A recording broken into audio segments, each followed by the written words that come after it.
Hi guys, this is Patsy Givenji and it is yet another amazing episode of That's How Patsy Sees It. To my returning subscribers, you are welcome back, and to my new watchers, and hopefully you will get convinced to actually subscribe to this channel. Karibuni sana, welcome on board. And today's video is a very special one. I don't know what is happening. Okay, I think I love it that way. Today's video is a special one. And why? It is because we are going to be doing a Q&A. So being a starter or being a starting project or a small creator like they call us, you ask for people to tell you what they would love to hear you talk about. More often than not, you actually don't get anyone to do that. And so mostly you will find people sort of making up stories. You know, people have asked me, people have been asking, when in real sense, nobody has actually been asking. But then I was lucky enough, one day I was on a live stream. I am going to be honest, these are questions from literally one person. If you get to hear this, hi Glow. Her name is Glow, an amazing human being who came to my platform the other day and had quite a number of questions, and questions that I found really, really interesting. And in the beginning, I actually thought these were questions that were going to turn into, individual episodes. But then I realized some of them are actually questions that can just be answered in like a single statement or a single phrase. And so I decided to come up with this particular episode. Yeah. And immediately, I don't want to keep you guys waiting. Make sure to subscribe, like this video, share, comment. I want to see all the love because you guys actually make me want to do this more and more and more. I'm really hoping this will be a one-part video, but if not, I'm definitely going to do it in two parts because I don't want to do it in a long form when I'm not sure if my audience is ready yet to have longer videos. So immediately, I want to go to the first question. The first question is, in Kenya, do we have queer support groups and resources? And if yes, what that looks like? And I want to first of all say it's very unfortunate that when it comes to resources and when it comes to support groups, more often than not, it's usually based off how well you are connected and how well you know people. And so it beats the logic, because if it does not get to the grassroots, then definitely it only serves a particular demographic. Like some of you may know, or like some of you will learn right now, I was once homeless and ended up in a safe house. And this is something that actually informed some of my reasoning right now, because the amount of referrals that had to be written, the amount of money also that had to be paid, it was crazy. And I want to say that I will not sit here and also blame the people that are running these particular institutions, because it has been institutionalized. It has been institutionalized. Yes, that is the word. And the reason is, one, there's not enough money, and so they have to sort of get ways of getting money and resources to run these particular facilities. And the next thing is also that it has to be within the confines of safety. And so how the referees come in is because you have to prove that somebody knows you and somebody knows your background. And so I want to say these resources, to answer in a simpler form, these resources and support groups are only available to people that are able to explain their background and in a way that looks genuine. And it is something that happens literally even when it comes to things like asylum seeking, when it comes to things like evacuation. You have to really prove.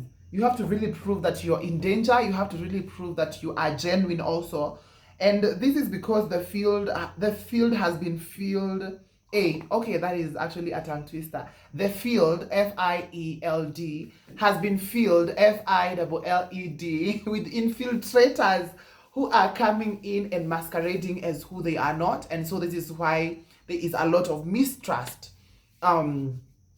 among organizers and the people running it and the benefactors and everyone. So yes, we have resources, but accessing them can be quite an issue. The next thing is coming out and reception. So every time I am asked about this, the first thing I think is I didn't really come out. I didn't really come out. And this is because this is not something that happened in my 20s. It is not something that happened when I was in 18. When I was 18, sorry. This has been a journey. This has been a journey. It has not been easy because definitely your parents will get worried about your safety. Even your parents will also get worried sometimes about the kind of things people say to them. And the other day I was telling people it has been a journey and I recognize this journey. But also at the end of the day, I also recognize privilege because more often than not, this is not usually the ending of the story for most people. Some people are disinherited, some people are cut off, some people are threatened, and none of this happened to me. And so in the beginning, my mom is the one who really, really struggled. And this was because, again, of the kind of things people had to say. It was, come and see the mother to the person that changed themselves. She was literally turned into a walking spectacle. And so the reaction she gave is something I don't want to sit here and lie that I didn't expect. I expected it. And I also extend her a lot of grace because she's human at the end of the day. She is definitely human.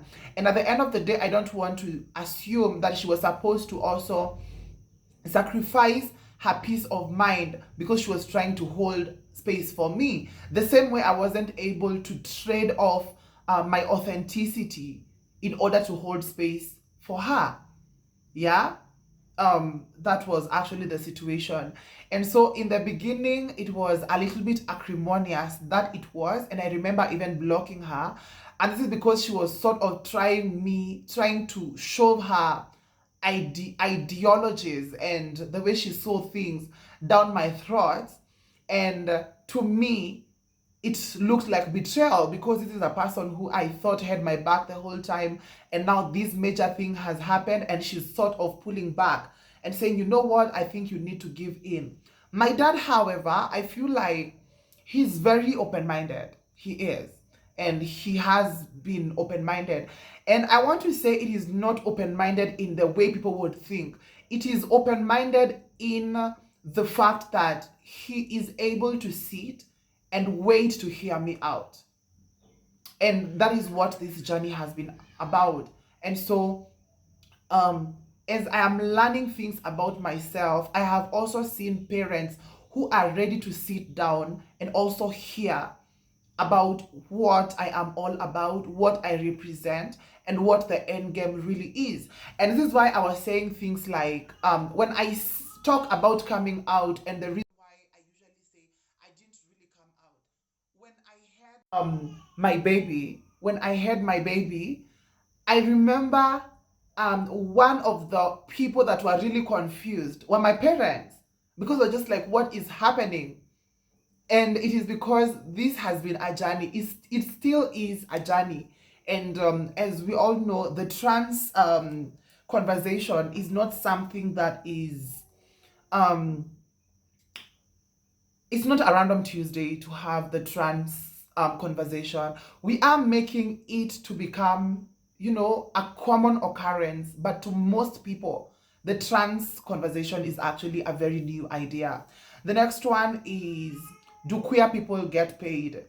And I think this is a conversation I have seen a lot of misinformation and disinformation. Whenever you see a queer person in a space and they are getting some sort of compensation or payment, it is because they are being paid for services they have offered. Queer people, besides being queer, we also have a life, we have skills, we have abilities, yeah, we have skill sets.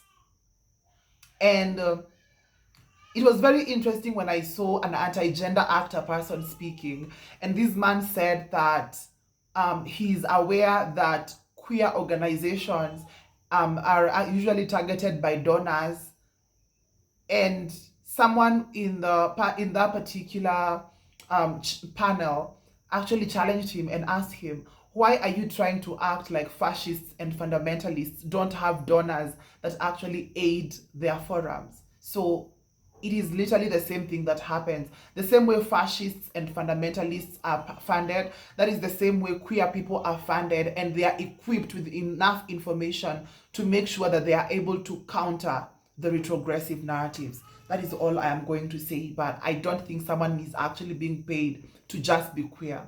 Otherwise, we would not be having queer people that are homeless and going through all the crises courtesy of disempowerment economically.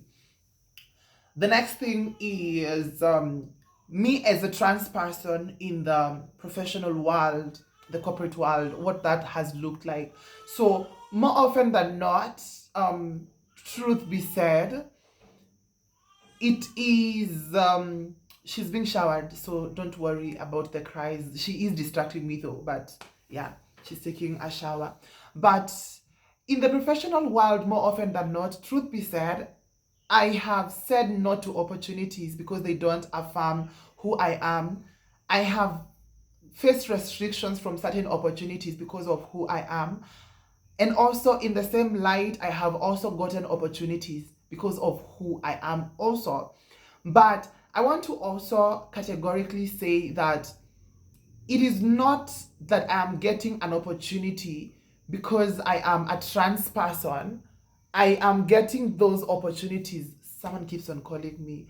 I am getting those opportunities because I am able to articulate whatever it is they need from the lens of a trans person. So I think we need to put a difference. We need to put a difference. So it is more of getting an opportunity because you best fit in this particular opportunity, but not you getting this opportunity because you're getting it as an affirmative action. And because of feeling like that, I remember there is a time I used to apply for opportunities and tell them, if you're giving me because I am coming to tick off boxes when it comes to inclusion, then please don't even call me. But if you're calling me because you think I am the best suit for this particular opportunity, then go ahead and give me that call. The next question, my fashion and what inspires them. Now, this is a very interesting question because I don't look myself as a glamorous or a person that is trendy when it comes to fashion, but I love to look good once in a while. And this is what I want to comment about fashion when it comes to Patsy. First things first, I have to be comfortable. The next thing, it has to be something that actually communicates or rather speaks to my personality. And the first thing is, I had so many piercings on my nose a while back, and then I realized this is not a brand I want to keep. It is not something that really speaks to me. It is not something that affirms me. And it's funny how when I took it off, certain family members, not even my parents actually, certain family members started making it about themselves, and they actually thought it is because they made comments about it that I took it off. But in real sense, it is because this is not something that I thought was representing me the way I want. Yeah.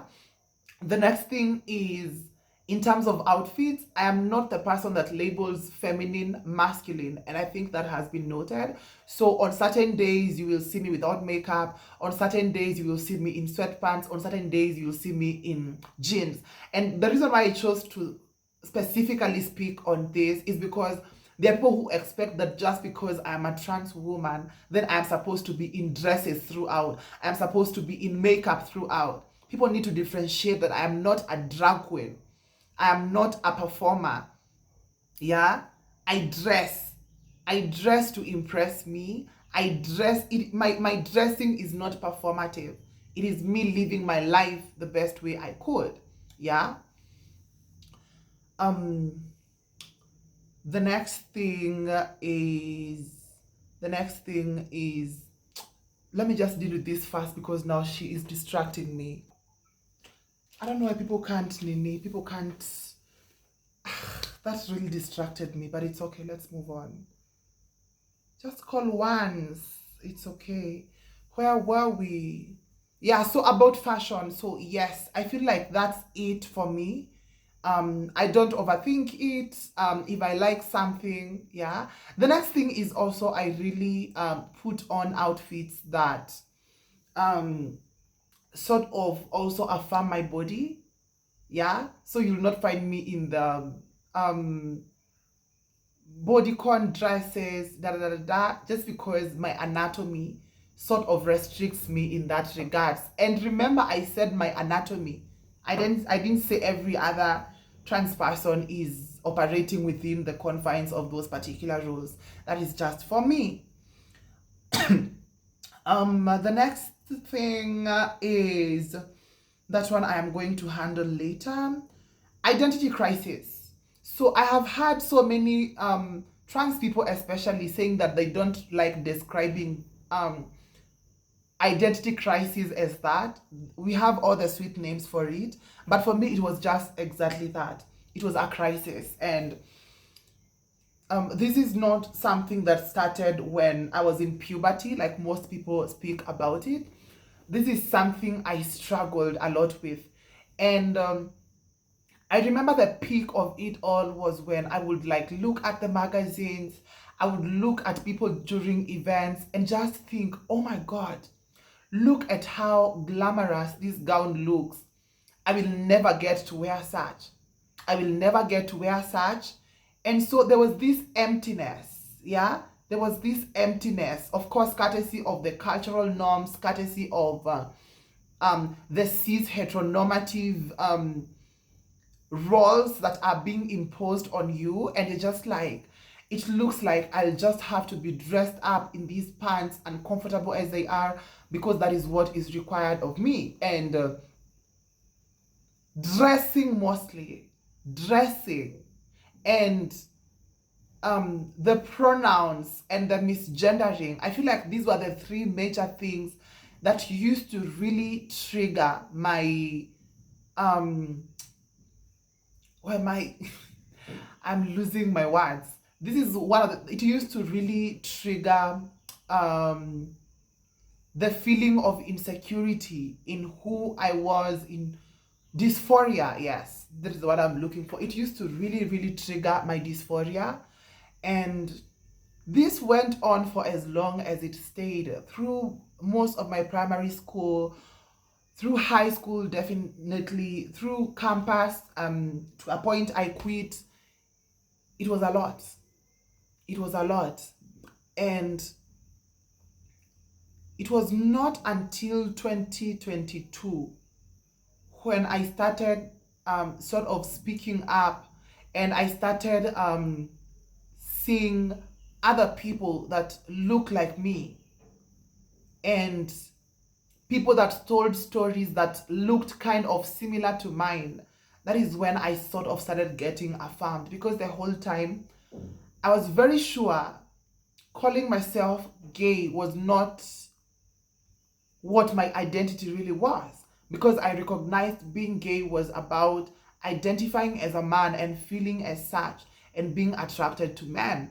And that is not what I was about. And so it even got even more confusing. And to some extent, you were just like, I wish I was just gay and get over and done with. And so I think that is as much as I can speak to when it comes to identity crisis.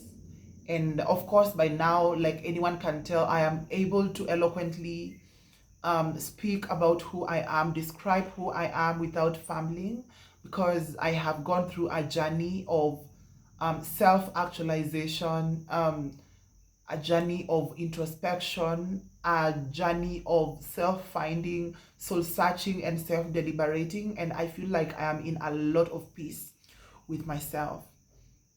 The next one is how cultural, religious, and societal norms affect me. And I was just telling the person who asked this question that I actually don't have an answer about how culturally, religiously, or societally I am being affected, because most of the rules I have actually risen above them. But I can speak about that from the perspective of deconstruction. Yeah, the perspective of deconstruction.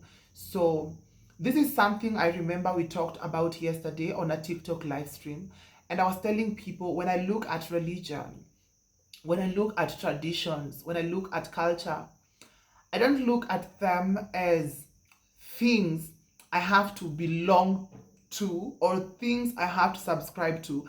And this is actually a rule I will also apply with my baby. I look at them as things I should be aware of, things I should have knowledge about. If they serve me, I can partake in them. But if they don't serve me, the knowledge and being aware about them, holding space for those who partake in them, is what this is supposed to aid. It is not that every time you speak to someone about the Bible, for example, about the Quran, you are trying to force them to actually subscribe to those beliefs. However, if those beliefs actually serve them, then they can go ahead and actually start subscribing to them. And I was just saying, even on bringing up my daughter, I feel like I will make sure she's aware that these things exist. She can even go to an extent of even getting the context of each of them, and then she can decide on her own account, because I'm not about to be the person or the parent who tells their children that they were born sinful. And so every time they are going through difficult things in life, it is because they are paying for that initial sin. Dhambi asili. It's honestly very crazy. It is very crazy to think about. That is not actually something, I don't know. And actually, I felt very strongly about it. And I think she will actually confirm this.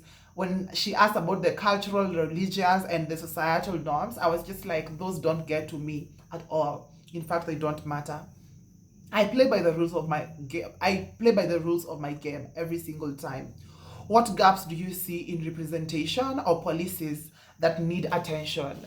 Do the work with us. Don't do the work for us. However, right now, the doing the work for each other is what is happening. And I'm going to speak about this from a very broad perspective. You find that we have able-bodied people that are in the space supposed to be occupied by disabled people. You find lesbians, whether masculine or not, in trans spaces.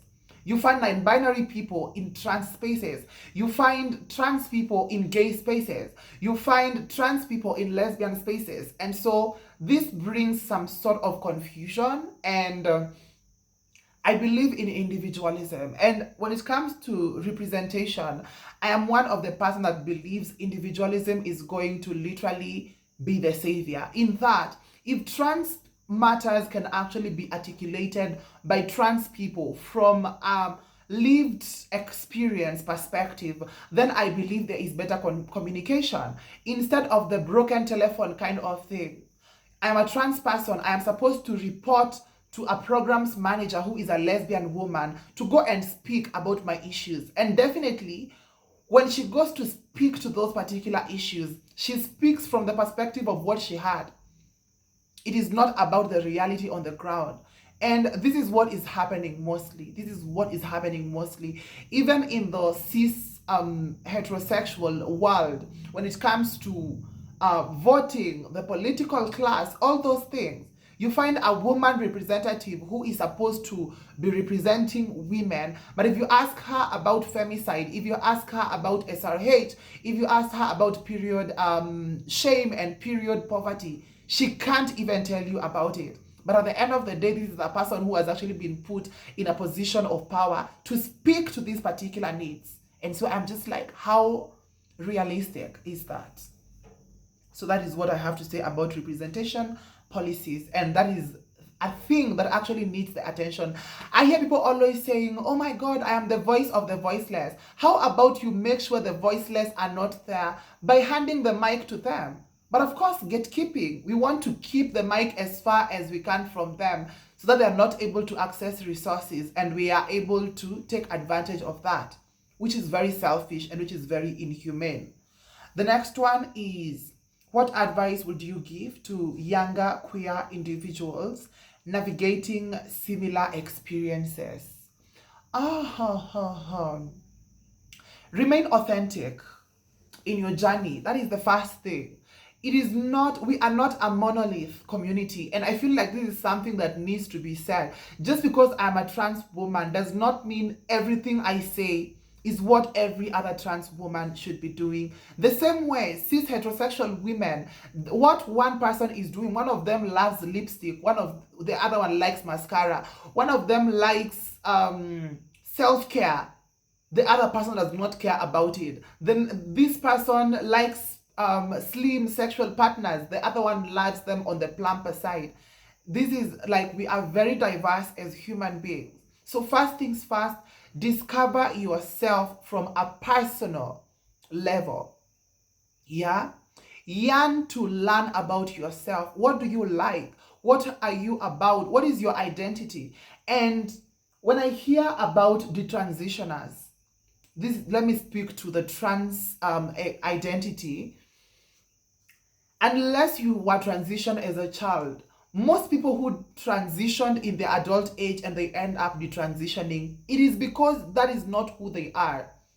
They didn't take themselves time to learn about themselves.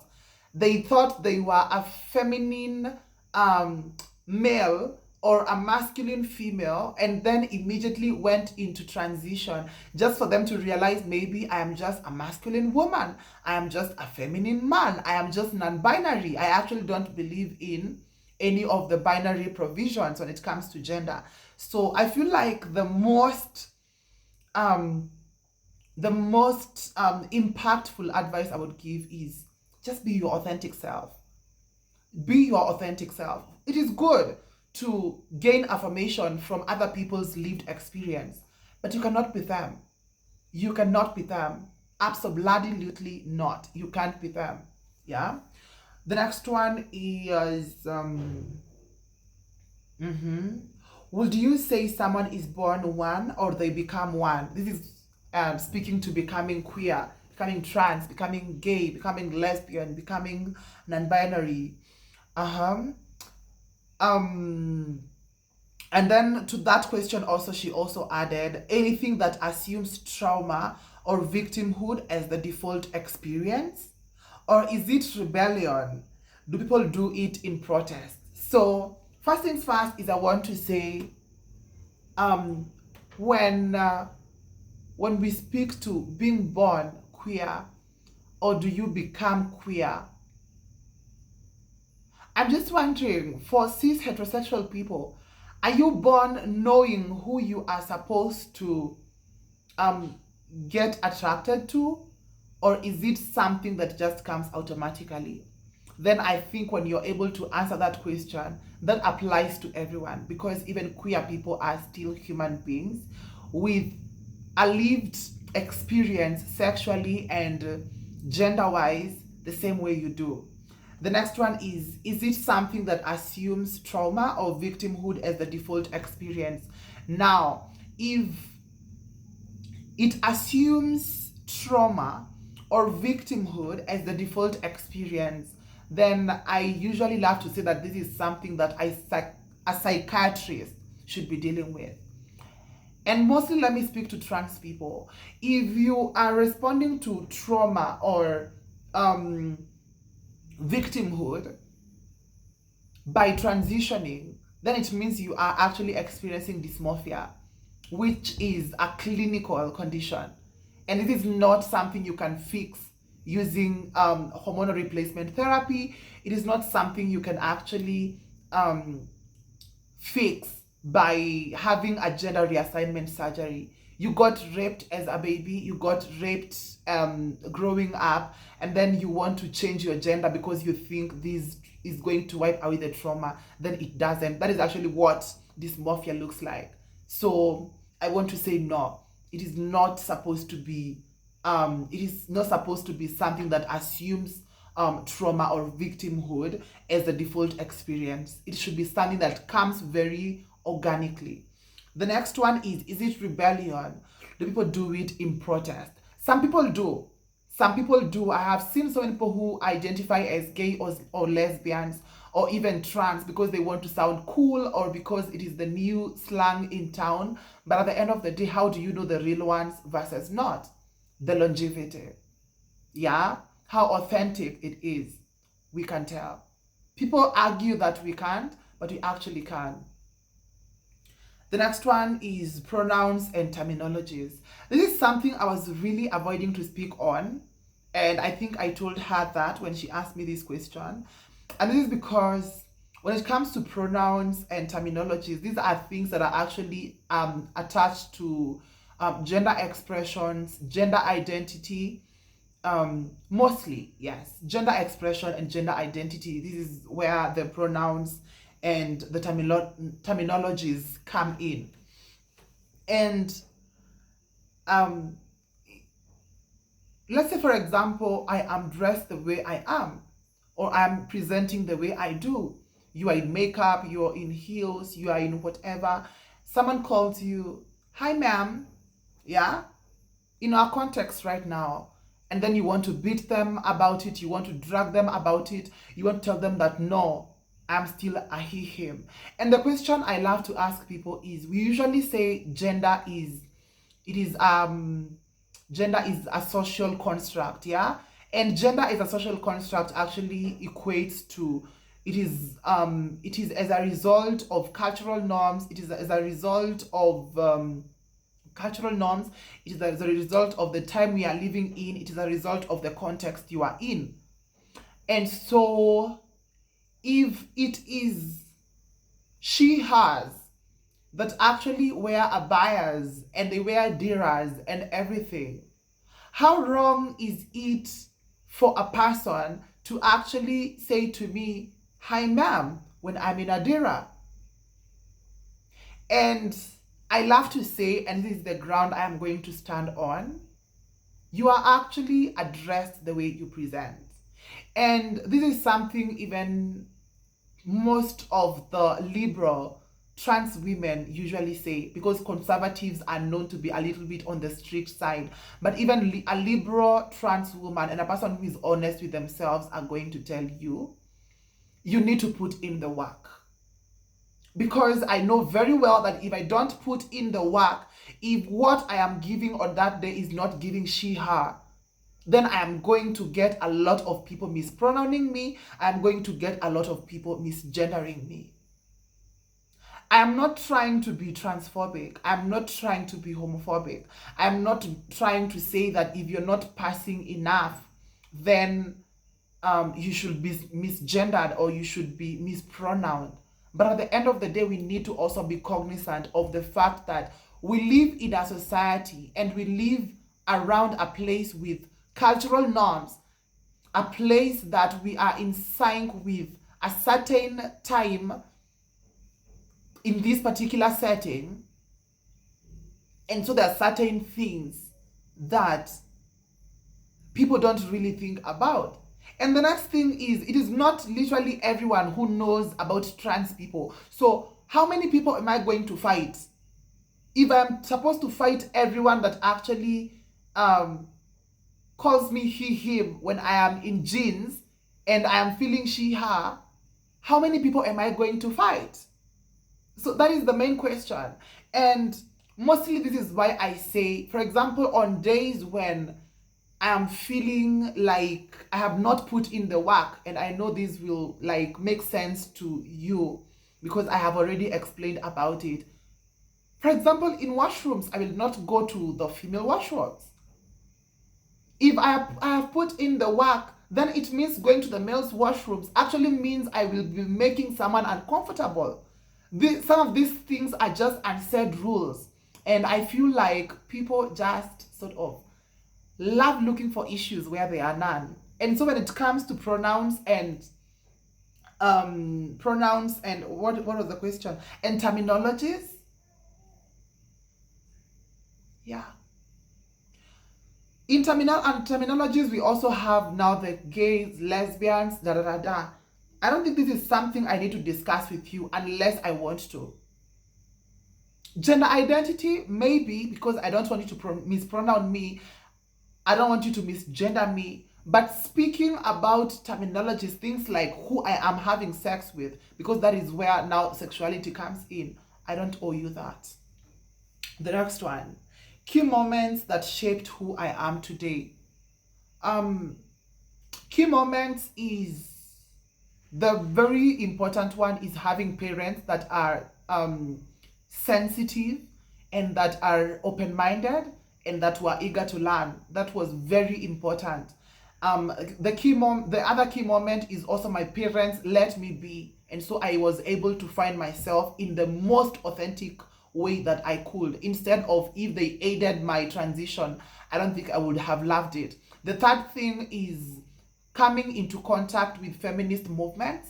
And this is all thanks to the Young Women Leadership Institute, because this was the very first organization that invited me to a forum. And from then henceforth, it has been learning, networking, meeting people. And this has really shaped who I am right now. I feel like those are the three key moments. Was there a defining turning point? No. I always knew where I was headed. And even when I supposedly presented in a masculine, because actually people used to say it was not actually giving masculine, but even when I was trying to do that, I still knew that I'm feeling out of place. And so it wasn't really a turning point, because I was not turning. I was still looking towards the direction I wanted to head towards, but it was just now it was just sort of getting in line with the trajectory that I really wanted to take.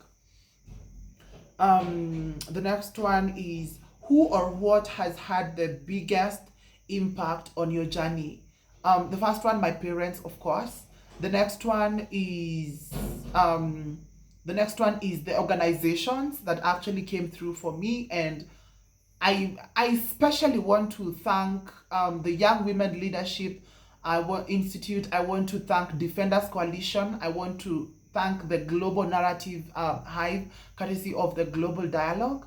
The next one is my boss under the Global Dialogue, Quem. Like, she was one of the people that really aided the greatest part of my growth. My friend Aya JPR, there was and I have like a couple of other friends that really believed in me. Biubwa is the person that actually connected me to YAWLI, the Young Women Leadership Institute. And so I have quite a number of figures, and the next person that actually shapes my journey is also my partner, and it is through my partner that now my baby Imani comes in. And these are all people that become a part and parcel of my journey. And definitely my partner and my baby now at this particular point, they take the center part of my life, and that of course impacts me in some way, and I am really loving it so far. Look at how I'm smiling at that. Has understanding your identity evolved over time? How? Yes, it has. How? Because I am gaining knowledge. Every other time I am gaining knowledge about holding space for myself, holding space for others. I am also learning how to separate my self-identity from other people's perception of me. And the next one is through lived experience. So the older I get, definitely the more I am evolving when it comes to my lived experience. And so definitely over time I am evolving. How do you introduce yourself fast to people? It changes, depends on the context, but more often than not I will lead with what I do. If I am in a space that needs me to introduce myself from my gender perspective, then I do that. But more often than not, I don't find the need to actually mention that I am a trans woman, because I don't think other people usually say, hi, my name is Carol and I'm a woman. I don't think they do that. Yeah, so yes, I have actually learned to lead by talking about what I can do and what I offer. Yes. At there times your identity has influenced major decisions or opportunities. Absolutely, I talked about it. Rejecting offers, applying for offers, getting considered for offers, being kept away from certain spaces. My identity sometimes does play a part, more often than not, actually. Where do you find a sense of belonging? Where do you find a sense of belonging? In spaces where there is objectivity.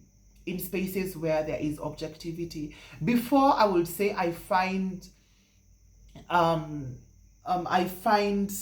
sense of belonging in feminist spaces, but not anymore. Right now, it has to be a space that is objective, because as it is, different people define feminism in different ways.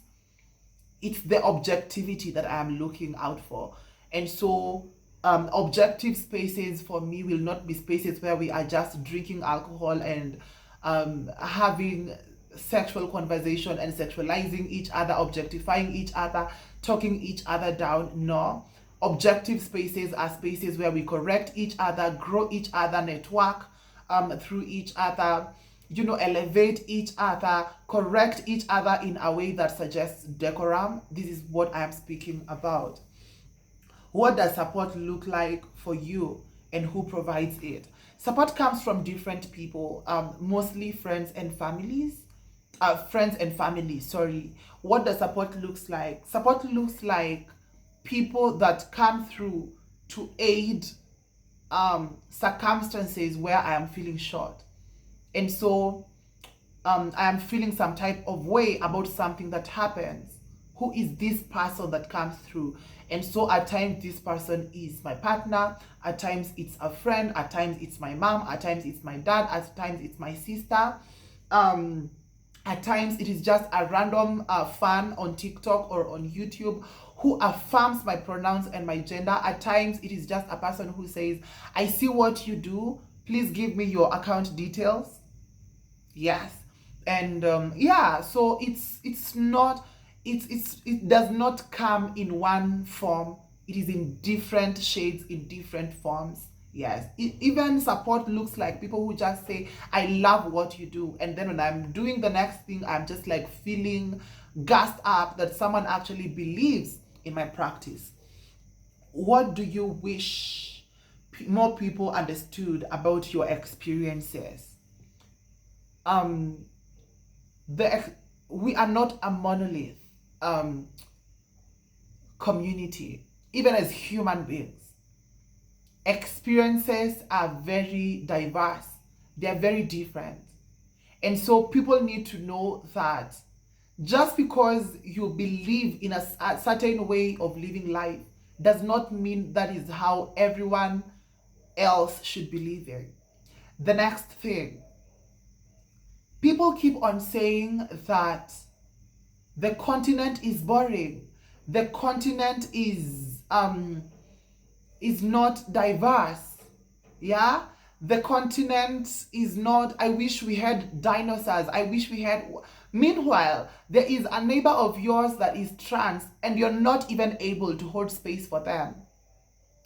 These are things I wish people actually thought about more often. These are things I really wish people actually soul searched about the uniqueness. It is okay for people to be different, but that does not take away from your lived experience.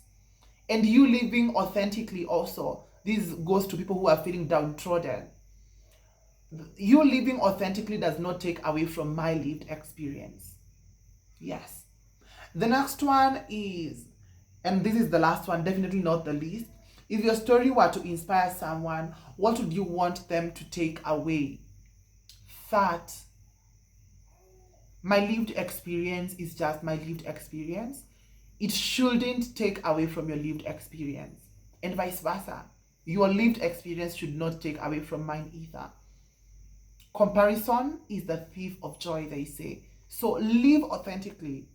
Stand for what you believe in, even though it means standing alone. But remember, of course, when I speak about this, if you realize that whatever you were standing for was toxic, it is okay for you to withdraw what you thought before and say that I'm learning and that I am glad this is something I have just discovered. This is Patsy Givenji, and that is how Patsy sees it. Please make sure to like, subscribe, share this video, and I'm really hoping that I have been able to talk to the particular points that were raised. I have been able to respond to the questions that were asked. I hope I have been able to speak to most of the issues that you all have been curious about. Remember, please make sure to use the chat box, the comment section. Please let me know what you would love to hear me talk about. Please let me know what you would want the next episode to look like. Please let me know what growth would look like for me. And that is the end of our beautiful video. Until next time, it's a wrap from this side. Kwaherini.